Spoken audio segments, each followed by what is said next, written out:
there's been points where I say, I would like this to crash and burn, and I want to see where you get your coffee in the future. Because we take all the risks and and and not the profit, and it's just having to depend on the C market is just a way to tell us that our work doesn't mean anything, right? Wow. If at the end of the day, the C market is what rules, and your coffee is going to be more valued because there was, you know what, the C market is not even, it's not even grounded in reality anymore. People say, yeah, it's because of the frost in Brazil, but it's more, I think it's more the big funds and It's all the the speculation that speculators. goes on. Yeah. Yeah. This episode is proudly brought to you by Mapper Forward's workshop. It's time to become a coffee consultant.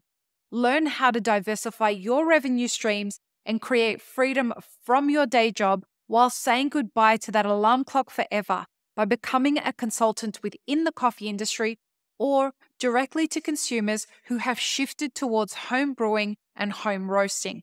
Protect your income from challenging times in the coffee value chain by taking this course today.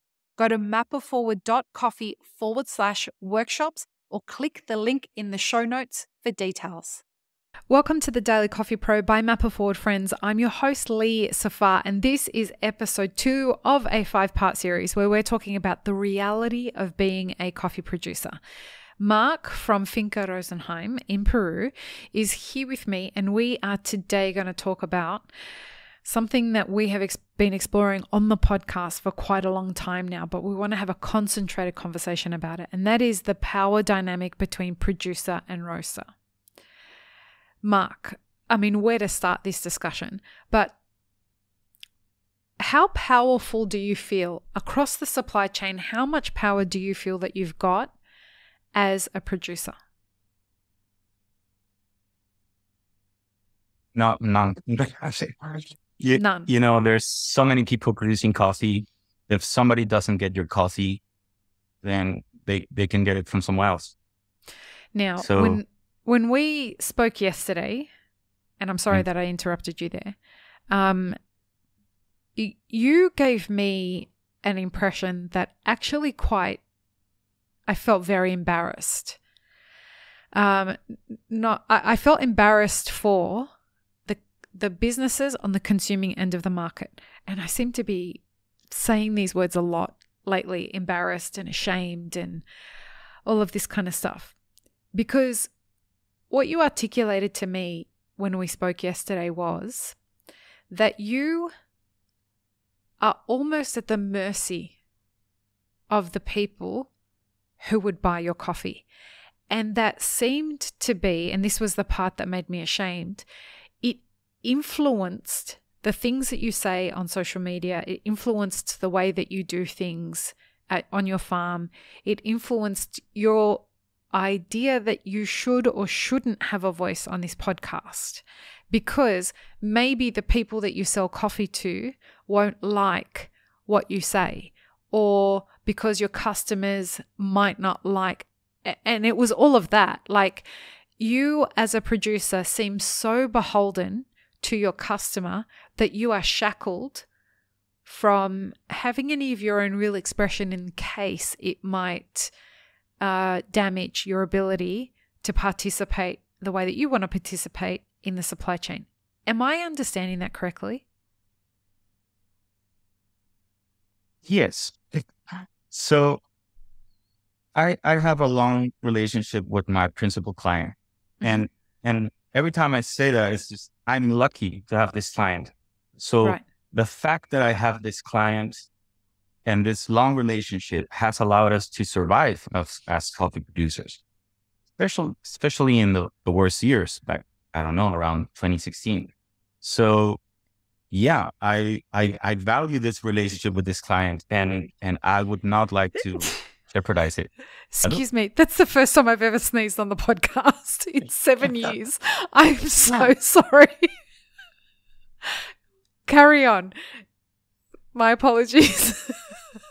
Yeah, but the fact is, I I'm not, you know, all this social media work and all of the effort is to try to be uh, coffee that is known by its brand, that people know the farm, where the coffee comes from, and that we are special, right?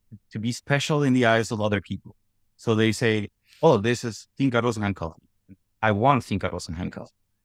Right. Um, because and I get this when I talk with other producers. It's like a client can just tell you, "We're not going to buy this year. We're not going to buy coffee this year," or "Yeah, you have extra coffee. Yeah, but we just need so much." And then you're, "Oh, what do I do with this coffee now? Just sell it in the local market? That's for specialty coffee. That's just not affordable."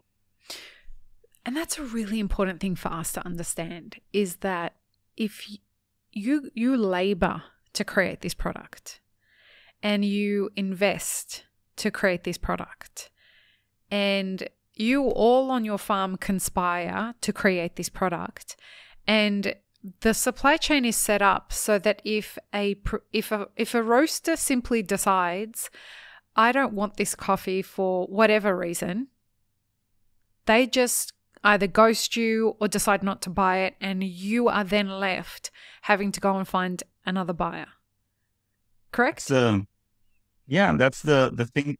I love it because this, you were talking about this with Madeline, and I was listening to this. It's like, oh, then you should talk with the victim, and I'm the victim. Well, and it's why we wanted because to have this conversation. Go on.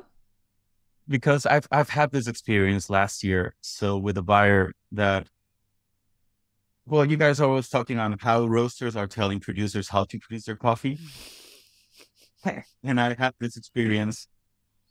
I had a customer that did buy coffee from me, and then he sent me like, "Hey, you should try this processing method." And like, we're very interested in this processing method. And I said, "You know what? We also like to experiment. I'm going to humor you." And we did it. And coffee didn't turn out great, but to his credit, he bought it. But Great. this was the same customer that had asked me for this 200-hour fermentation coffee. And he just went, "No, just send me that coffee. And the other one, I'm not interested Is in that what that the 10 coffee anymore." bags are? Yes. Right. And I went like, "Oh, yeah, like I already passed the opportunity to sell this coffee to someone else because I knew you were interested in this coffee." So I just wrote him, "I will have to take this into account in our future relationship." And now he's sending me messages saying, "Hey, we should change on this process. You know what we can do better?" Like, I'm not even checking his messages because if he's gonna, if our relationship is gonna be like that, there's nothing. We can't have a relationship after this. That's it. So it's that simple for a roaster to just piece out of an agreement. Why is it that Yeah. easy? Do you have a contract with them? Do you I maybe I was dumb in not pushing more. I don't know. It's I I I trusted that he wanted this coffee, and then he just, "I'm not interested in this coffee anymore." Okay. right. So it's the business practices that are enabling this kind of dysfunctional behavior.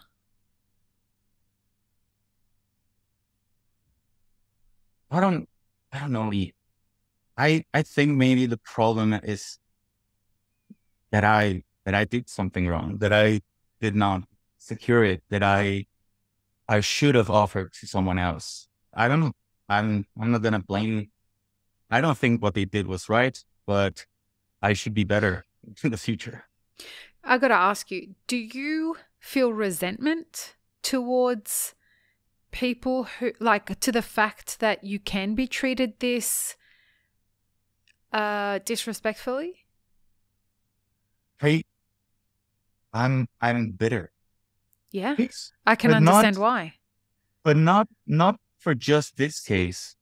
And again, like I have to balance this with the fact that I've been very lucky and I have a client that I can work every year.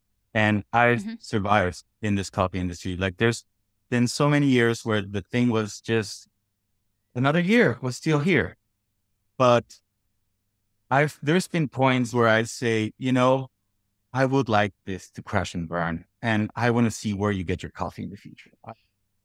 Because we take all the risks and not the profit, and it's just having to depend on the C market is just a way to tell us that our work doesn't mean anything, right? Wow. If at the end of the day, the C market is what rules, and your coffee is going to be more valued because there was, the C market is not even grounded in reality anymore. People say, yeah, it's because of the frost in Brazil, but I think it's more the big funds and all the speculation that goes on. Yeah. Yeah. And so it's not grounded in reality at all. And to have to all your work, for example, I remember 2018, it was the first year that we really got to like, our yield got better. So we always work based on yield, Right. how much we get per hectare. And we've been doing so much work. And 2018 was finally a year where we had a lot of coffee. And I was very proud of myself because it was like, I managed it. We got it. We're good. And then the price was nothing. Crashed. Yes. And like all this work. And it was like around 94 or something like that at the time. I just know it was below production costs. I mean, yeah. That one time. It's been that for a long time, right? Below the cost of production. Well, when, Lee, I started in 2012. So I got one harvest, and that was hard times for the farm. And then the coffee rust started. And then what they call now the coffee price crisis. Remember, that was many years. So for me, working the farm was all about cost reduction, all about cost reduction. So just in the last 3 years, we finally done business, and that means we invest in the farm. And the years before that, it was just, exporting the coffee, getting the money, and then Say that again. Say that again in the order that you said it. You export the coffee, and then what happens? I get the money. Okay. So if I understand that correctly, you invest in the inputs that are required to grow the coffee. You pay for the labor. You grow the coffee, you process, or you harvest the coffee, then you process the coffee. Then you ship the coffee, and then you get paid? Yes. So the coffee arrives at the other place, and that's when you're getting paid, right? I get paid when the documents arrive. Right. So my point is that I want people who are listening to this to understand all the investment that goes in doing this.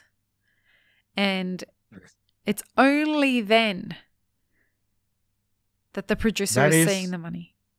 That is also one of the main reasons why people cannot go outside or go further with their coffee.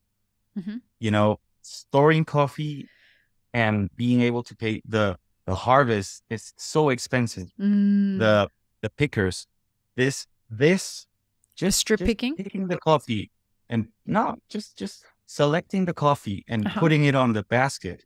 That's 45% of the cost of production. So during the harvest, every week, I got lots of money being paid to the pickers. That they do a great job, and we need them. Of course, I'm not. You don't have a business without them. Yes, of course.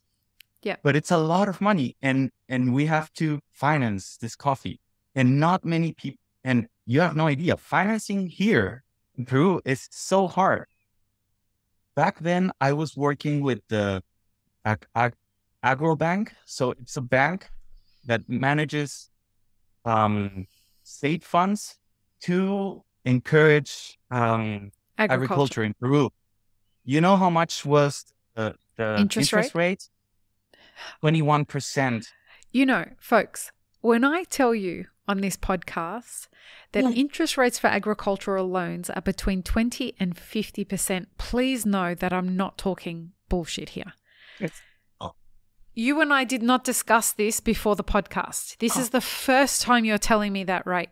Most people say That to me, is one surely of that's not the true. hardest things for producers because you cannot export 5 bags just like that. No. So we have to get all our coffee, store it in a secure place, make sure it doesn't humidify.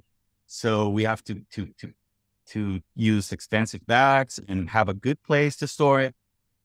We have all the risks, we have security concerns, and we have this financing. And because producers don't get access to good financing, many of them have to start selling that coffee to be able to finance the rest of the harvest. So for me, that was one of the things that were the hardest. At some point, I started working with another bank that gave me 15%. And now I finally have gotten to a point where I finance myself. So That's I've got awesome. money that I use from the family to finance the harvest ourselves. And I pay good interest for it. I'm sure you do. I have a question. Why are you still a coffee farmer? I don't know. Okay, so we don't have this farm because we want to produce coffee. Mhm. We have this farm and we have this land, and I inherited this coffee plantation. It was done as a hobby, I think, before. So my challenge was to make it a business, and we have this business. Every year we have to reinvest in our plantations. It's not like we can abandon that. And I am diversifying.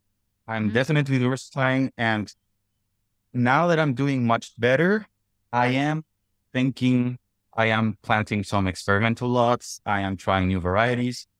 But at some point I was just reducing the coffee plantations, the areas, and thinking, okay, we're going to do something else. When things have been the hardest, what kept us afloat was because we had trees and we could sell the lumber. So what I've been planting, I haven't been planting much coffee. I've been planting more trees. What kind of trees? They require trees? less eucalyptus and pines. We have to have a conversation off air about eucalyptus for legal reasons. But I do want to find out more about that eucalyptus stuff. I'm sorry, folks. And I swear to God, in a future episode, you will understand why I have said that. But anyway, I shouldn't have said anything. It's okay. But I'll tell you, I love eucalyptus. They're such an easy tree to grow. It requires so much less labor. Okay, now I have to say something.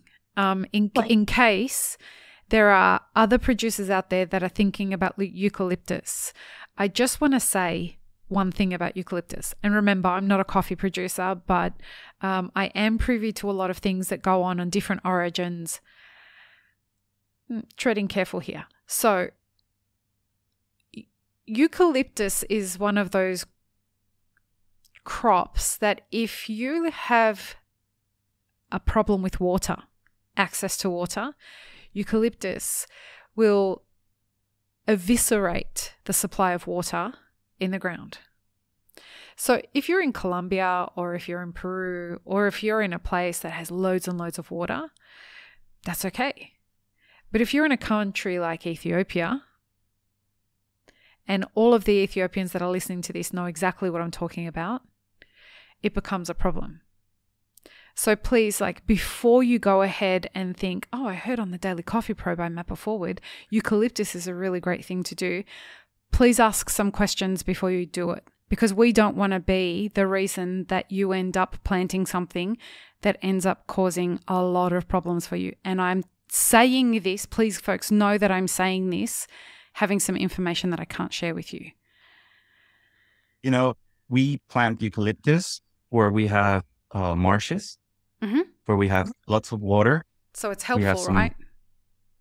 Yes. But for example, eucalyptus, you cannot plant where coffee is because it will compete and it will dry the coffee. Correct. Thank you for saying what I was trying to. Don't worry. We plant pine trees on the upper parts, and then where we got these valleys and these marshes, we got a lot of water here in the farm. We plant eucalyptus, and they love the water. It's yeah. And like I said, that's fantastic in places that have a lot of water, but there are people that are promoting the growth of eucalyptus on farms that they perhaps would like to purchase one day. And so the way to devalue that property is to... There's a lot of fuckery that's going on in coffee right now, and we should stay away from that anyway, because I value my life. So in the next episode, folks, we're going to be talking about traveling to origin and talking about valuing people's lives. There's a lot of great things that can come from going to origin. And I think I was one of those people who was getting quite sick of the fact that people were like, 5 years ago saying, I'm going to origin. And just so that they can be seen taking a selfie with somebody and, doing the whole white savior thing. And, Mark has a lot of opinions about why have people stopped coming to origin. So we're going to have that conversation in the next episode. As I sign off this episode, I do want to say something. What I sign off is actually peace, love, and peanut butter. Mark, what did you think I used to say? For a while, I thought you were saying peace over peanut butter. And this, she was trying to make sense of that. Peace over peanut butter.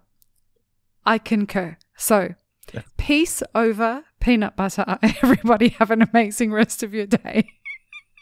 I really hope you enjoyed this episode, friends. Please don't forget to show us some love by subscribing, liking, commenting, and most of all, sharing this podcast with your friends.